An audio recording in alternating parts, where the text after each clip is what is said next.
From the Presidential Palace in Cairo, Egypt, April 19, 1969.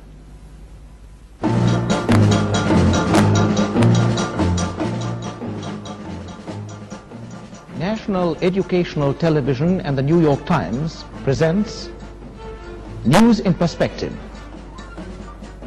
Special edition, President Gamal Abdel Nasser, in a conversation with Clifton Daniel.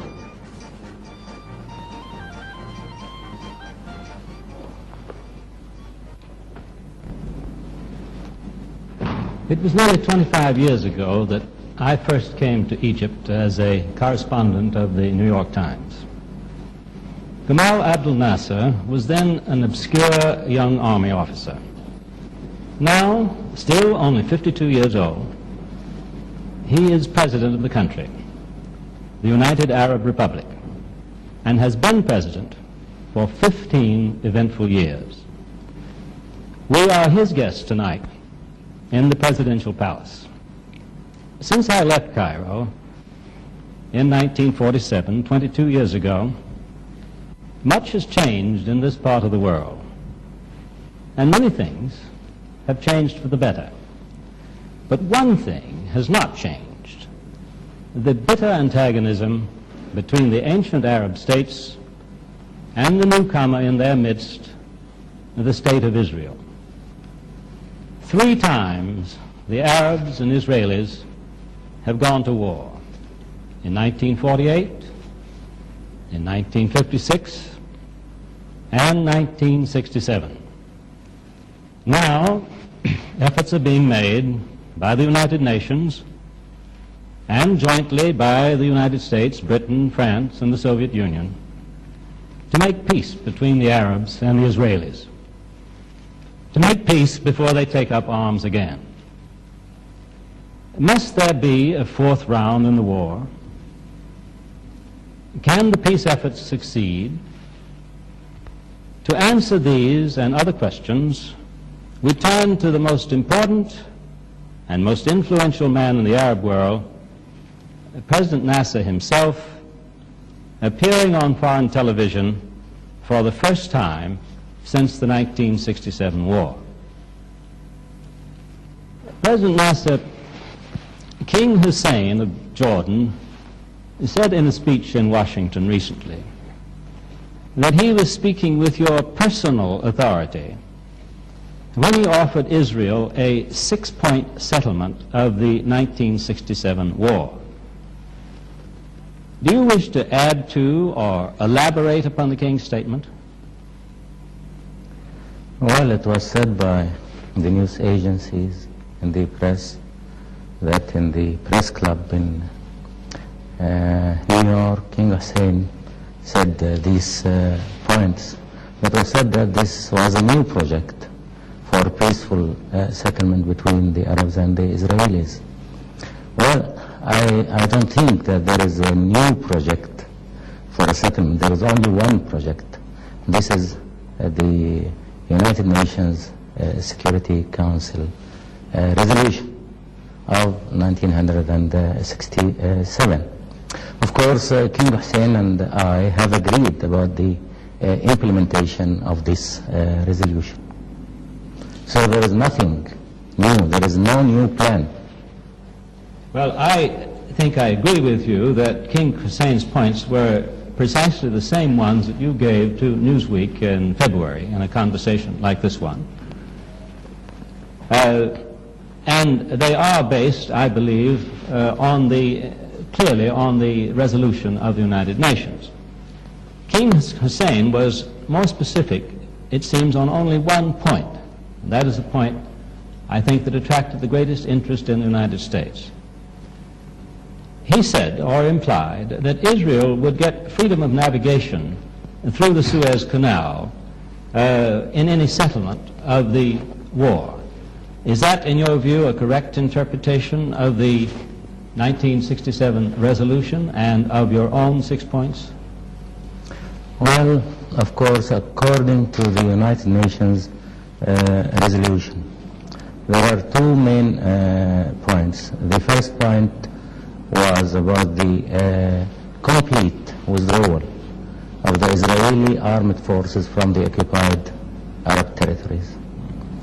The second main point was the non-belligerency by all nations in the area, then the right of each country to live in peace, then the integrity of the countries in the Middle East. This was the main first point. The second main point was about the freedom of navigation on the water passages, then solving the refugee problem according to the United Nations and must be just solution, and the third point was about demilitarized zones and something like that. So there was nothing in the resolution specifically about the Suez Canal, but it is a package deal. You know, if Israel agrees about the implementation of all the points of the resolution, well, so they will have free passage in the Suez Canal. If they don't agree about the implementation of all the resolution, then there will be no peaceful settlement. The problem will continue.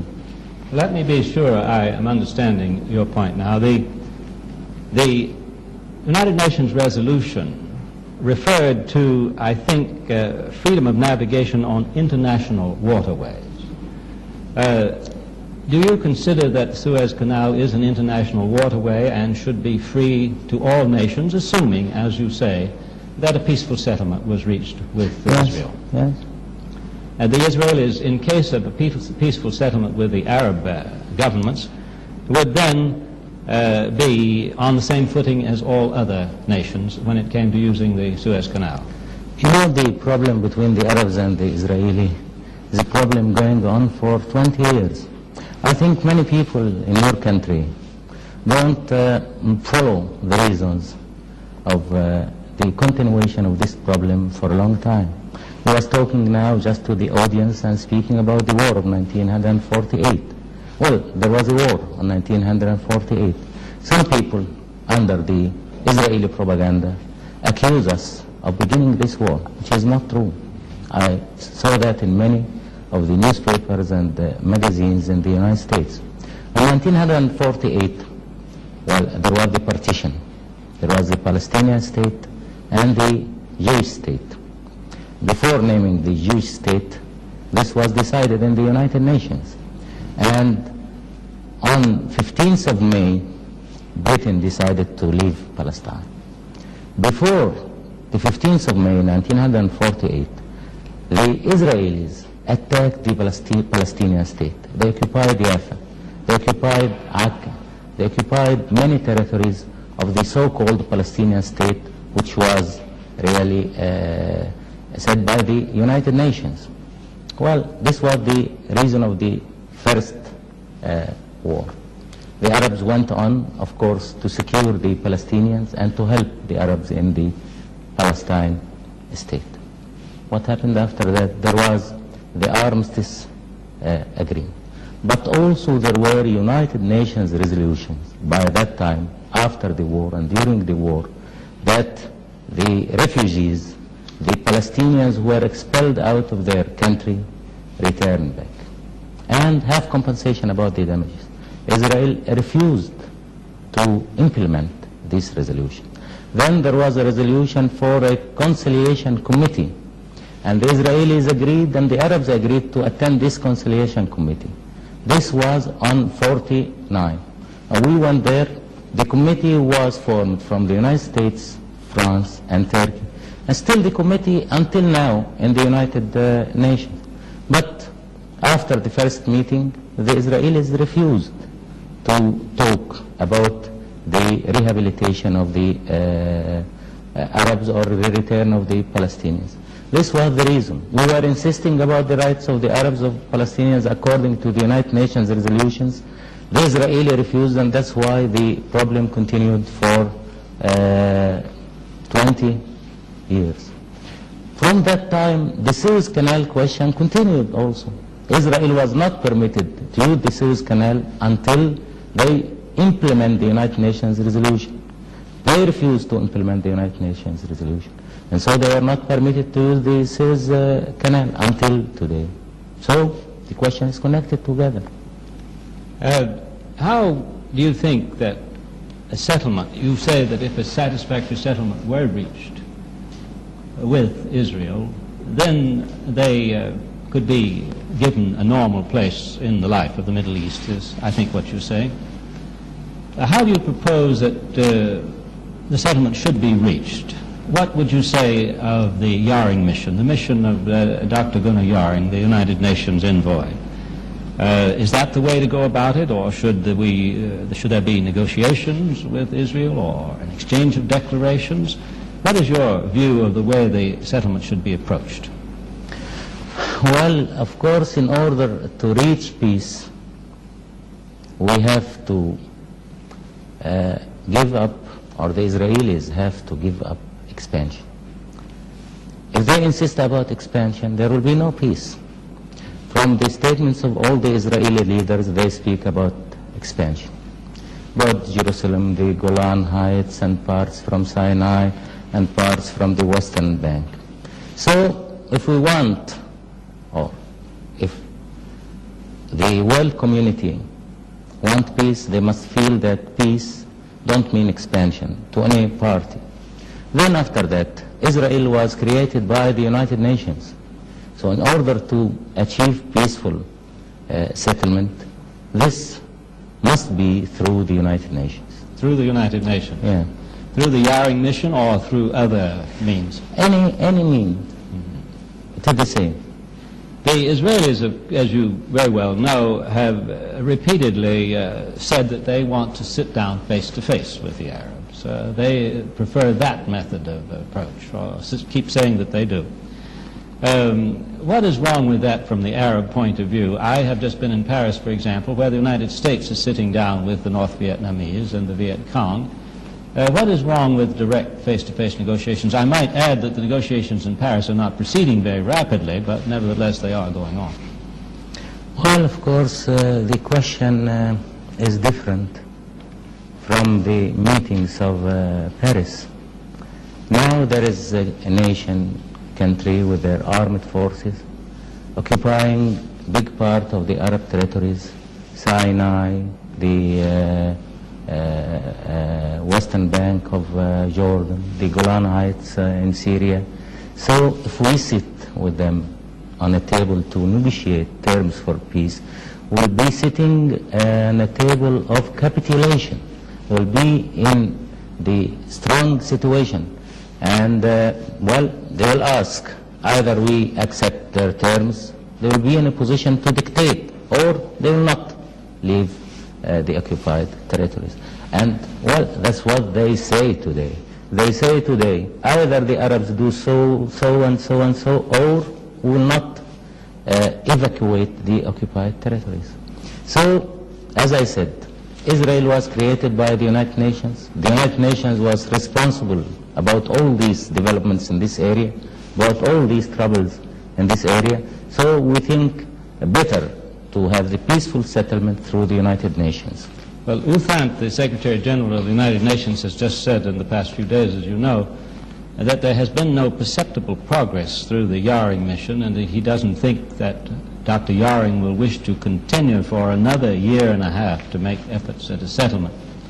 Meanwhile, the big four powers are continuing to meet, at least on the level of ambassadors. They seem also not to have accomplished a great deal, but they are continuing to meet. Do you have do you have any hopes from the four-power meetings? Do you support their effort and encourage it? Well, we have to ask and we have to know why U Thant have said that there was no progress in Yaring mission. Well, the Israelis refused to implement the United Nations resolution. They refused to answer.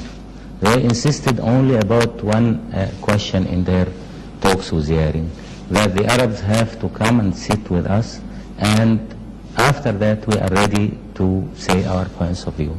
But on the other hand, the statements of the leaders of Israel are mainly concentrating on the point of view of expansion. They want to take the Arab land and add it to the Israeli land. Well, about the four powers meeting, this is the step which is going now from the beginning of this month for 15 days. Well, we have to wait and see how the four powers will come to end these talks. Are you being informed regularly about the four-power negotiations? Well, I'm not informed, but I know what's going on. Oh, I see. You have your means. Yes. Good. Do you feel that a four-power guarantee of any settlement reached with Israel would be desirable? Do you want such a guarantee, or do you feel the need of such a guarantee? Well, I think if there is a guarantee to the settlement, we prefer to have this guarantee through the Security Council. The four powers are members in the Security Council. Would you, when you say a guarantee by the United Nations, would you envision then a restoration of some kind of United Nations force in this area?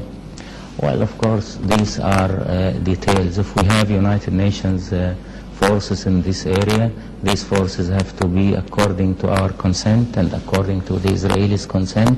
And we think that these United Nations forces have to be astride the borders.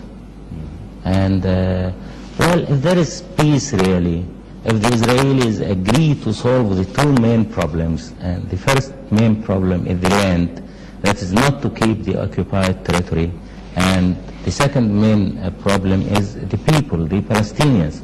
If they agree to give the Palestinians their rights according to the United Nations resolution, there will be no trouble in this area. There will be peace. So there will be no need to the international forces or any other means. You alluded there indirectly to something that might be of interest, and that is, you said that the United Nations force would have to be here by the agreement of the Arabs and the Israelis, and that they should be along the borders. I believe that this implies that you would not consider the demilitarization of the Sinai Desert, which is the largest part of Egyptian territory now occupied by the Israelis. Is that correct interpretation? We haven't said anything about the demilitarization of Sinai Desert. This was said by some of the Israeli leaders or military people. But if we agree about the demilitarization of Sinai, well, that we will be giving the Israelis opportunity to be in Cairo within 12 hours. Because if they move from the borders through open Sinai, one will not be feeling at all security. And if there is peace, why we agree about demilitarization of Sinai? If the Israelis ask about the demilitarization of Sinai, this means that they don't want peace or they don't intend peace. Can you envision a situation where the United Nations might simply supervise the borders, however, and leave Egypt in full occupation of its territory, that is the Sinai Desert? Can you envision a United Nations force patrolling the borders, at least in the early stages of a peace settlement, in order to avoid incidents? Well, I think these are details to be discussed to achieve the peaceful solution. You know, in 1956, the recommendation of the United Nations was to have a police force, international police force, in the Israeli side and in the Egyptian side. But there was only one condition, that's to have these troops with the consent of the countries. We agreed, then the Israelis refused, and then the police force continued for 10 times. When we asked the withdrawal of the police force, well, there were protests from the Israelis that we asked the withdrawal of the police force, but they refused to say, or people forgot to remember that they refused 10 years ago, or more than 10 years ago, to have police force there. By having the police force on either sides, this will give security to everyone. If they don't consent to have the police force, there will be police force on our side. If we withdraw the police force, there will be police force on the other side of the borders. I see. The question comes down then to this point, it seems to me. what measures would you take to provide the secure borders that is mentioned in the United Nations resolution? What measures would be taken? Simply the signing of a peace treaty, or the signing of a peace agreement, or a declaration of peace between the powers? Or would you take any measures at all to... Well, there are many measures, but the most important one is peace. If there is a solution about the territory, about the withdrawal of the Israelis from all the occupied territory, and if there is also solution to the Palestinians' problem, and implement the United Nations resolution according to their rights and their homeland, well, there will be no problems after that. There will be no reasons for tension. You've mentioned several times, and other spokesmen of the Arab cause have mentioned frequently, the plight of the Palestinian Arab refugees. You seem to place great stress on that. That is, the plight of the people who've been displaced from the territory that is now Israeli or Israeli occupied. Is there, do you consider that their right to repatriation or compensation is an absolute prerequisite for peace? In other words, if the Israelis would not agree to repatriate these people, allow them to return to their former homes, or to compensate them to allow them to settle elsewhere, a peace agreement would be impossible. Is that the Arab view? Well, as I told you at the beginning, why this problem have been going on for 20 years. After 48, we accepted to go to Lausanne and to attend there with the Israelis and meet through the conciliation committee in order to solve the problem of the refugees according to the United Nations resolution. The United Nations resolution said that they have to return back and be compensated to their homeland from where they were expelled during the war. Then the Israelis refused to implement that. And that's why the problem is going on for 20 years, mainly. The Israelis say, I believe, that they consider this an international problem and that they are prepared to make their contribution to the resettlement of refugees. Would that be sufficient in your view, or must the Palestinian Arabs have the absolute right to return to their homes if they wish to? You know, when the Israelis say that this is international problem, that this means that they refuse to implement the United Nations resolutions. And they were refusing to implement the United Nations resolutions from 48 until now. And I want to say that the treatment of the Palestinians and expelling them from their homeland, from Palestine, was the main reason, I'm stressing that again, for the continuation of this problem for 20 years. I feel that the people abroad don't understand why we continue without reaching peace or without reaching settlement. Many people, especially in the United States, put the blame on us, really forgetting completely what happened on 48, forgetting the 1 million refugees who were getting expelled by the Israelis from Palestine, while we have here 1 million people. United Nations said by that time, the United Nations who said that there will be Israel, decided the creation of Israel, said that those refugees have to return back. The Israelis refused. So if we don't solve the problem of the personnel, the people, the Palestinians, there will be no peace. Is it realistic to expect, however, that Israel, which wishes to be and has constituted itself as predominantly a Jewish state, would accept a very large number of Arabs back into their territory? Well, why not? The Jews and the Arabs, the Christians and the Muslims were living here in the Middle East for centuries, for thousands of years. The Jews were living here in Egypt, and they are living here in Egypt, in spite of the propaganda which was used against us in your country, that we don't treat the Jews well. You can go all over the country and you can see the Jews.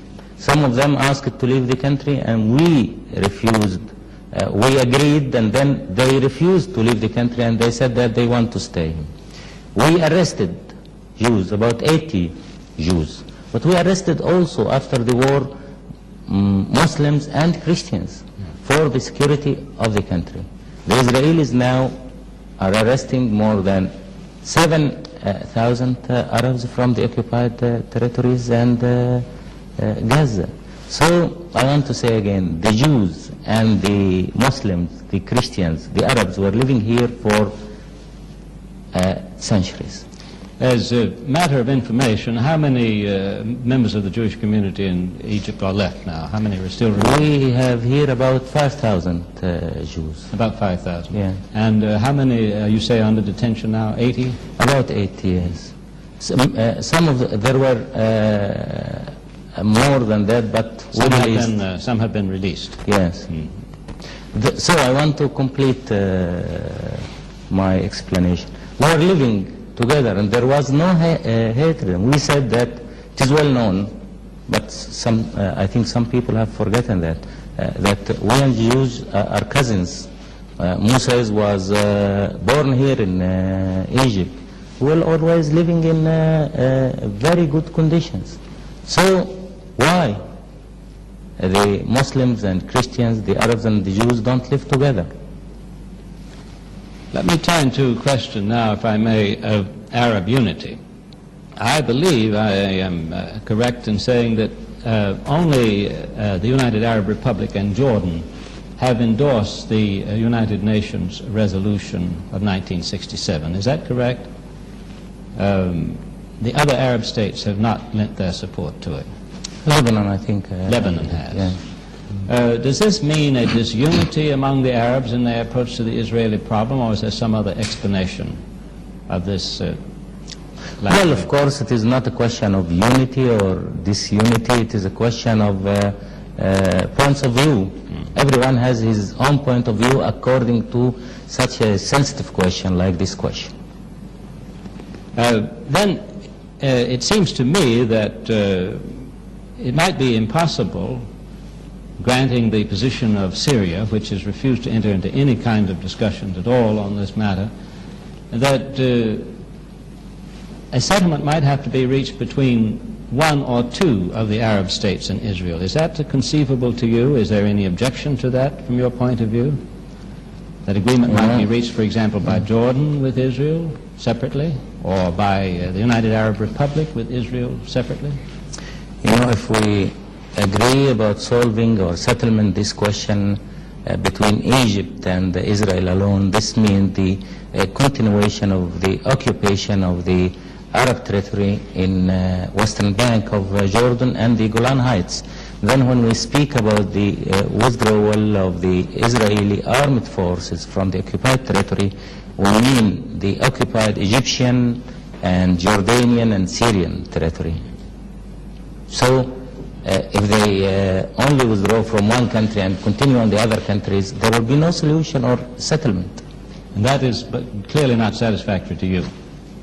Yes, yes, of course, there must be a complete evacuation from all the Arab territories. We have often heard it said, and how true it is I don't know, I want to ask you, that no Arab leader, no Arab government could actually sit down at a table and negotiate with Israel and sign an agreement. Is that really the case? Well, I want to tell you something.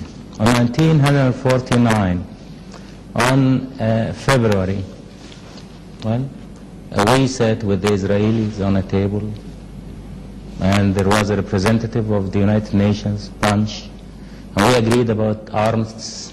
We know about the arms agreement of 49. What happened after that? The Israelis refused to implement the arms agreement, and they said this agreement is dead.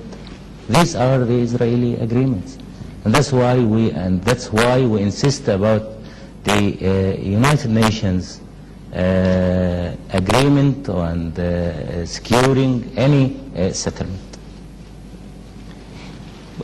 I believe that I'm interpreting you correctly when I say that, let me first state Israel's position in this matter, and let and I'd like to hear yours. Israel holds, I believe I'm correct in saying, that in order to establish the secure and recognized boundaries that are provided for in the United Nations resolution, that there need to be some adjustments in the borders in various places in what was formerly Palestine. Are the Arab states, or you personally, prepared to see any such adjustments? I'm speaking now of border adjustments, not of large areas of territory. Are you prepared to agree to such adjustments or not? Well, if you remember the Security Council resolution, it was said about secure and recognized boundaries, not for Israel, but for all countries.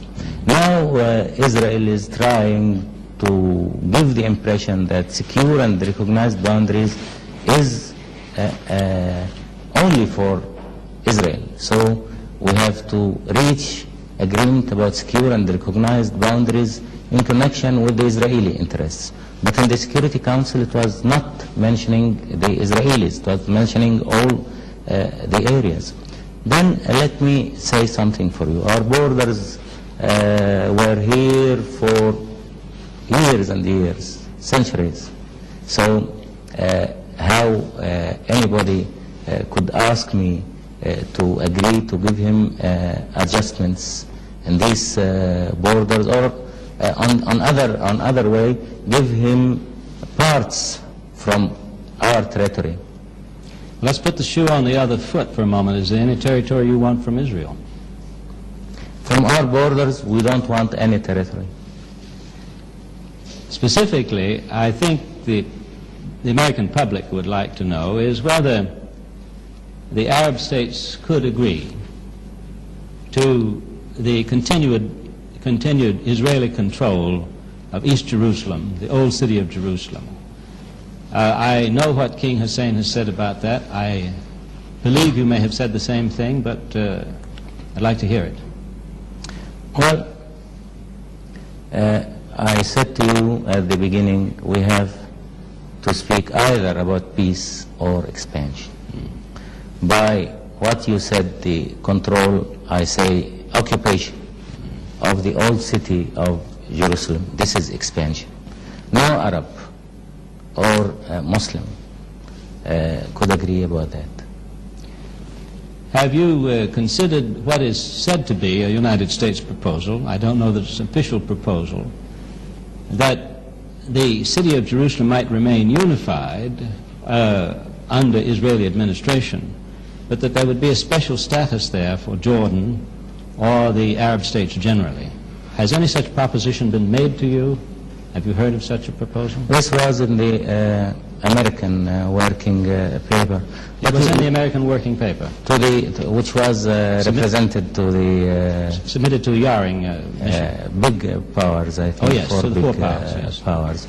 But, you know, when you speak about unifying a city like Jerusalem, really unifying something like that needs self-determination by the people.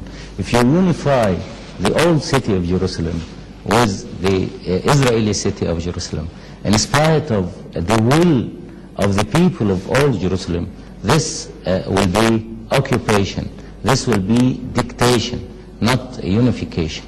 And also, well, one time also somebody came in Europe and he said that he's going to unify Europe. And then he was occupying country after another country in order to unify. He unified Austria with his country, and then he unified also Czechoslovakia. But you said about that by that time that this is not unification, this is occupation. I hope that you can remember that in the meantime now. If a peace settlement were reached with Israel, what would happen to the Arab commando groups that are now operating against the Israeli occupation forces? These groups, Al-Fatah and the others, I think, have said that they would not support the 1967 resolution of the United Nations. Would they be disbanded? Would they disappear? What, in your opinion, would happen to them? Well, first of all, we have to say something about these groups. These groups are formed from the Palestinians who were expelled out of their country by 1948. Those groups are composed of the Palestinians. Those in 1967, the rest of their country was occupied. All what those people want is to achieve their rights, to return back to their homeland. I told you, without solving the problem of the Palestinians and giving them their rights to return back to their land and the complete withdrawal of the occupied territory, there will be no peace. We'll be speaking about something which nobody will be able to fulfill. So if there will be peace, this means that the problem of the Palestinians will be solved. So there will be no big problem for them. You think that these groups would dissolve automatically or naturally? You know, peace, if we achieve peace, real peace, as I said, peace means the land and the people. If we solve the problem of the land by the evacuation, if we solve the problem of the people by giving them all their rights according to what was said by the United Nations resolution, well, there will be real peace. Well, then we should not worry about the Palestinians' commandos. Do you think now, speaking of, again, of what Secretary Uthan said, that there had been little discernible progress made by the United Nations, do you think that the prospects for peace are now slipping away? You know, as long as the Israelis are insisting not to implement the United Nations resolution, and as long as the Israeli leaders are intending to expand and add Arab territory, more Arab territory to their country, well, everyone will be feeling that there will be no opportunities for peace, either peace or expansion. Was there a time in your memory when the peace prospects were rather better than they are now?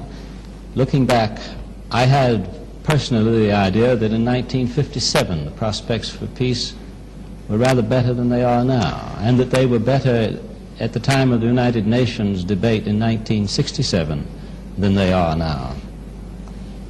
You know, we here in this country were not feeling peace at all during the last 20 years. And we were looking to Israel according to what they say to us. I want to tell you something. They say to us, they say here something different from what they say abroad or in the United States newspapers. Always there were threats to us by the Israelis, the Israeli leaders, the Israeli military people. Well, they say about wars, 48 war and 56 war and then 67 war. I told you about the 48 war. Well, what about the 56 war? Who began the war? Who attacked? The Israelis got the opportunity of the nationalization of the Suez Canal, and being in bad terms, I mean, we were in bad terms with the United Kingdom and France, and then there was the plot to attack Egypt by that time. And after attacking Egypt, they were also giving statements to join Sinai to Israel. Well, of course, after the withdrawal of the French troops and British troops and lately the Israeli troops from our territory, were not also feeling peace, because they were always speaking about forcing a settlement. If the Israelis say that their strategy based on the idea of forcing a settlement, this means to everyone that forcing a settlement is war. Because if you fulfill something by force, this means war. This was always their strategy. We're not feeling peace here. Now, President Nasser, on that point, I'd like to ask you a question which I think is very serious for you, for all the world, really. And that is whether, failing a settlement with Israel, is there an immediate and serious threat of war in this part of the world now? Well, I think there is a law, international law, if your country is occupied by armed forces, by your enemy, it is not only your right to liberate your country, but it is your duty. And I think you remember what happened in the Far East when the United States was attacked, when MacArthur returned back. He said that he will return to liberate the occupied territory. Well, it is the intention of every Arab, of every Egyptian here to liberate our occupied territory. Well, do you have the strength now, to use your own phrase, I think I'm quoting it correctly, at least in translation, to regain what belongs to you? I think that was the phrase you used. Do you feel you have the strength? Well, the question is not a question of strength, and I cannot say to the Israelis if I have now, because they will see the program, if I have now the strength or if I don't have the strength. But I can say only our intentions. Well, can you say anything without giving away military strength, secrets about the strength of your armaments? Have they been fully restored to the 1967 level? Well, I can say also only for you. Only for me. That we are building up our armed forces. Looking at the other side, the Israeli side, what are they doing, in your view, with their armed forces? Well, of course, the Israelis are building their armed forces. They received, after the invasion, because they invaded our country and the Arab countries on 1967, they received Skyhawks. These are airplanes from the United States. And now the United States have agreed to give them Phantom airplanes. They received also armored cars and tanks from United Kingdom. They could have the possibility to get varieties of arms from everywhere. Also, they are threatening us now, and they are occupying our territories, and they say everywhere that they are threatened by the Arab and go to collect money. They collect millions of dollars from the United States. They collect millions of dollars from other countries. We don't collect dollars from anywhere. And by dollars, of course, they can get arms, and also by these dollars they can face the economic situation, because, of course, they can have mobilization. Also, we have mobilization. So they are in better conditions. Let's take a still more serious question. Do you think that there is a possibility that Israel might develop a nuclear bomb and thus radically alter the balance of power in this area? Well, about this question, of course, if they develop atomic bombs, we also could develop atomic bombs. We have our technicians, and they can do that, but it's expensive, of course. It's very, very expensive. But if they got it, we'll get it. But I want to say something. We signed the non-proliferation treaty, and they refused to sign it. Of course, in this treaty there are assurances by the United States and the Soviet Union that all countries who sign this treaty must have security against any atomic threat. You would in that case count on support from the Soviet Union and the United States if you were threatened with an atomic bomb. And also we have to try to work in the same field as the Israelis. For several days now there's been heavy shelling between the Egyptian and Israeli positions on the opposite sides of the Suez Canal. From your point of view, from the Egyptian point of view, what is the aim and purpose of these bombardments? What is causing all of this shooting? From the first beginning after the occupation, the Israelis were in a better situation than us because the Israelis were on the eastern side of the canal facing two big cities with the population of about 600,000. These cities are the cities of Suez and Ismailia, and some other small cities on the western side of the Suez Canal. And they began from the first time after ceasefire, the bombardment of Suez and Ismailia. Of course, as a result of the continuation of the bombardment, we suffered many civil casualties because they were bombarding the civilians and aiming the houses of the civilians, and on the other hand, their aim was to affect our refineries there. We have decided after that to evacuate the bulk of the people from Suez and Ismailia and keep only there those who are needed to run the work in the two cities. So also we were rebuilding our army after that, after when we thought that time is ripe for counteraction from our side, we also began to bombard them. This is the story in brief. It doesn't, in your opinion, signify anything more serious than that at this time, simply an exchange of fire?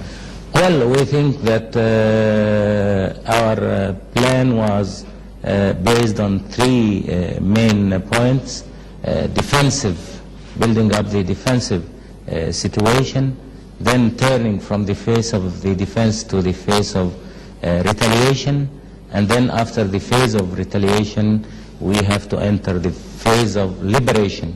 Now we are in the second phase, the phase of retaliation. Let me turn from military affairs to politics and ask you a question about President Nixon. Since he took office, has there been any change that you have observed in the United States' attitude toward these issues in the Middle East?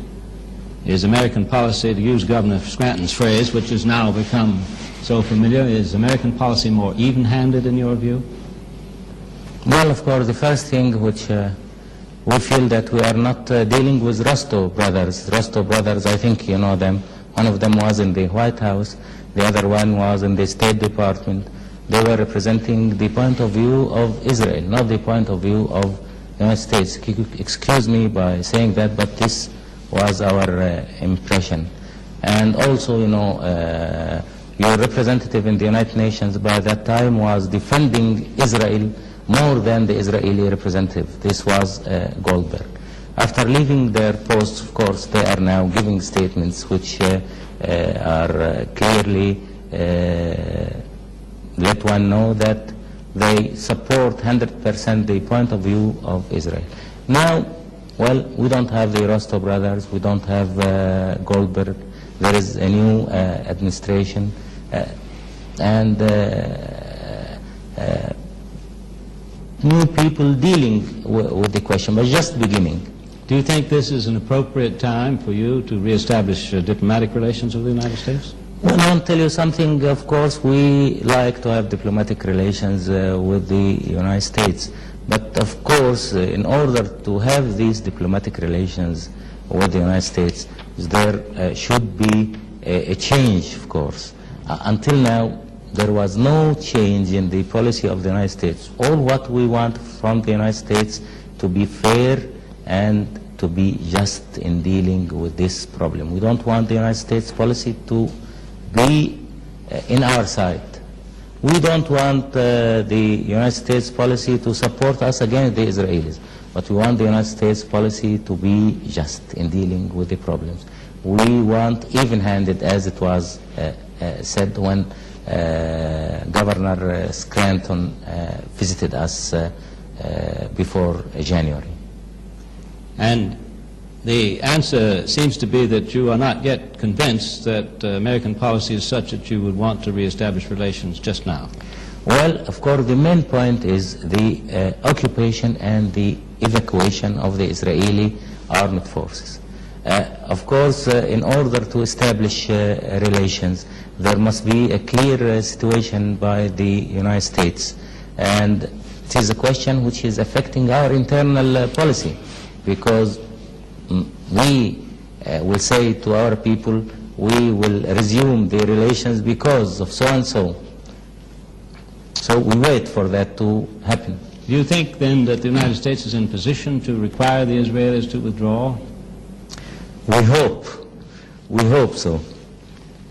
Well, are you encouraged then by the interest that the United States is taking in the four-power talks, by its willingness to participate in these talks, even though I think the Israelis are somewhat opposed to American participation? It would seem so from their statements.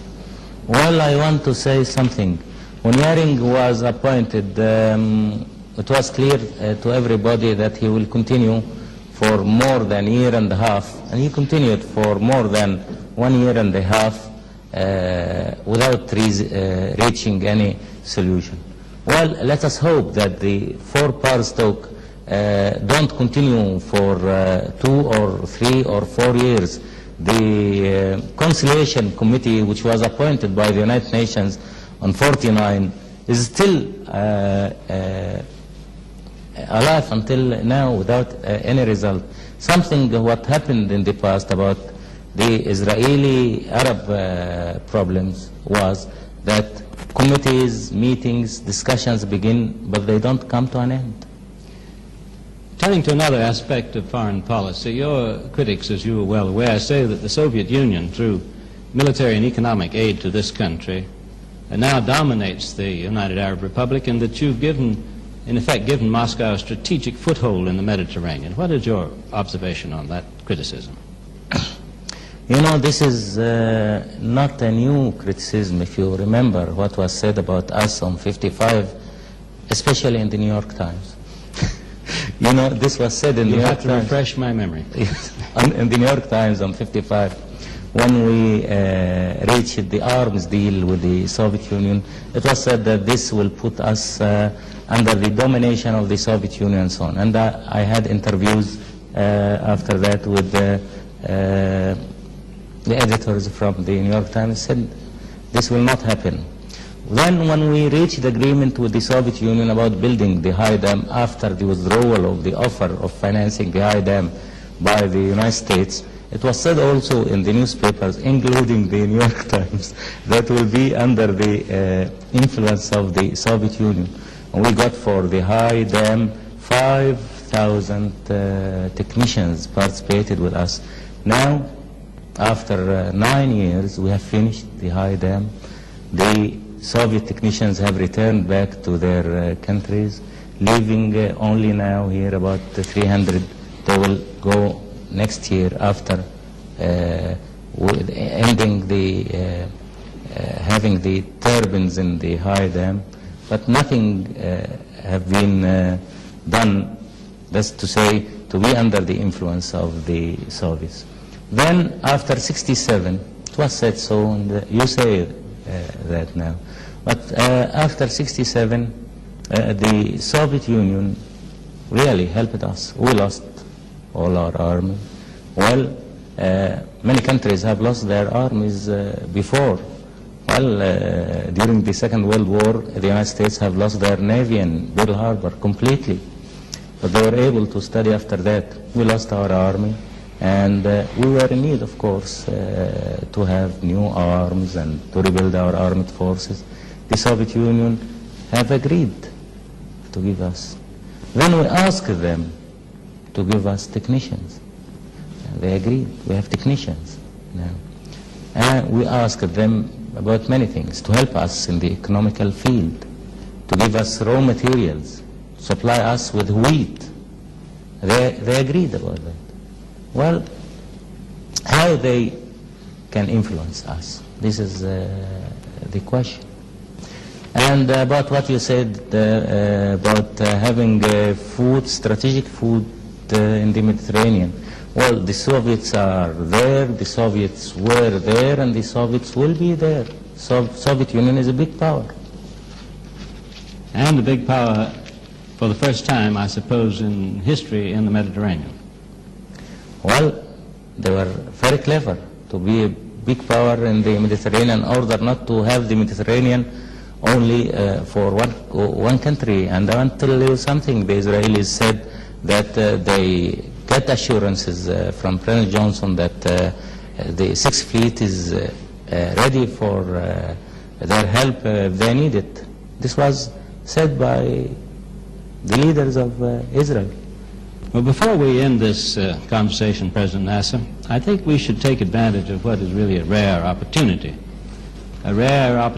for you and a rare opportunity particularly for our audience, an opportunity for you to address to the American people, personally and directly, any message you like. What would you like to tell the American people that I haven't asked you about? Well, I think that I have to say to the American people that they have to understand us, the Arabs, and not to listen to the hostile propaganda which is concentrated against the Arabs and against us, especially in the United States. And the Israelis are very, very influential and very clever in that field. I want to say also to the United States people that the Arab people have great appreciation to the United States people, and while the Arab people are friendly people and they want to have the opportunities for good and better relations between the two peoples, there is no direct conflict between the United States and the Arabs. The only reason for conflict between the United States and the Arabs is the Israelis and the United States taking the sides of Israel. We want the United States and United States people to be even-handed in this problem. One final question, a brief one. I've asked you about your country's military strength. What about its economic strength today? Great or small? Our Growing? country. Your country, its Yes. economic strength. It is growing. This year we are fulfilling growth of production of 6.5%. In spite of the difficult position in which we face, we are building steel mills. We are now building steel mill, a new steel mill, and the production will be 1 million tons in addition to our steel mills which we have. We are building a strip mill. I will open it on the 1st of May. The investment of it is 70 million pounds. We are progressing in all fields. We are, in spite of that, going on in our plan of industrialization, all our plans, and we're having opportunities of work for everyone. We don't have unemployment. We are building schools. We are going on in the development of our country, and we are going on in our plan to raise the standard of living, double the national income every 10 years. Well, as they say in Washington, thank you, Mr. President, and goodbye from Cairo. Not all, thank you.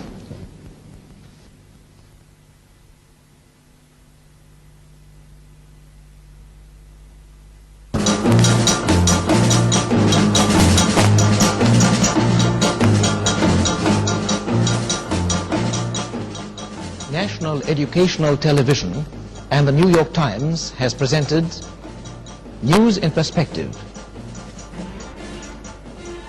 Special edition President Gamal Abdel Nasser with Clifton Daniel.